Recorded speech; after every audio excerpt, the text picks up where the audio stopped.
Alors, une propriété vectorielle du parallélogramme, utilisons deux côtés et le vecteur diagonal. Alors, l'énoncé est le suivant. ABDC est un parallélogramme si et seulement si la somme AB et AC, AB plus AC, c'est égal au vecteur diagonal AD.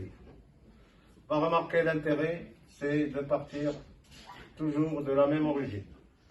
Alors, cet énoncé se fait sous forme d'équivalence. Donc, la démonstration va se faire en deux étapes. D'abord, le fait que ABDC soit un parallélogramme va entraîner AB plus AC est égal à AD. On pose AB plus AC est égal. Alors on sait que ABDC est un parallélogramme, si bien que AC peut être remplacé par BD. D'où AB plus AC qui vaut BD. Et d'après la relation de Charles, on va obtenir AD. Alors, ici, AC a été remplacé par BD, parce que ABDC est un parallélogramme. Et ici, la somme de AB plus DC, AB plus BC, c'est la relation de Charles. Finalement, alors, d'où le résultat énoncé.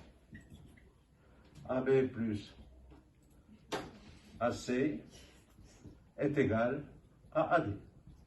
Alors, tout ça parce que ABDC est un parallélogramme. Donc, voilà l'implication. Maintenant, réciproquement,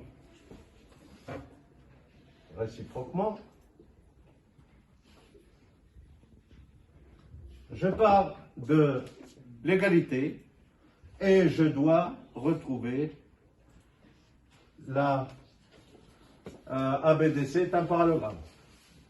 Alors, on a AB plus AC est égal à AD.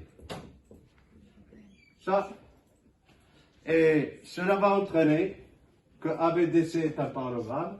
En effet, on va décomposer AD selon la relation de Charles en AC plus CD. C'est-à-dire que le vecteur AD, c'est la composée de la translation qui envoie A en C et de la translation qui envoie C en D, on trouve AB. Alors finalement, on a AB plus AC, c'est égal à AC plus CD. Alors, on observe que dans les deux membres, on a AC, donc on va ajouter l'opposé de AC dans le membre de gauche et l'opposé de AC dans le membre de droite. Alors, d'où, quelle égalité va-t-on obtenir? AB égale CD. Or, cette égalité, elle me permet de déduire que ABDC est un parallélogramme. Fin de la démonstration. Parallélogramme. Alors, finalement, on peut utiliser le symbole suivant. ABDC est un parallélogramme.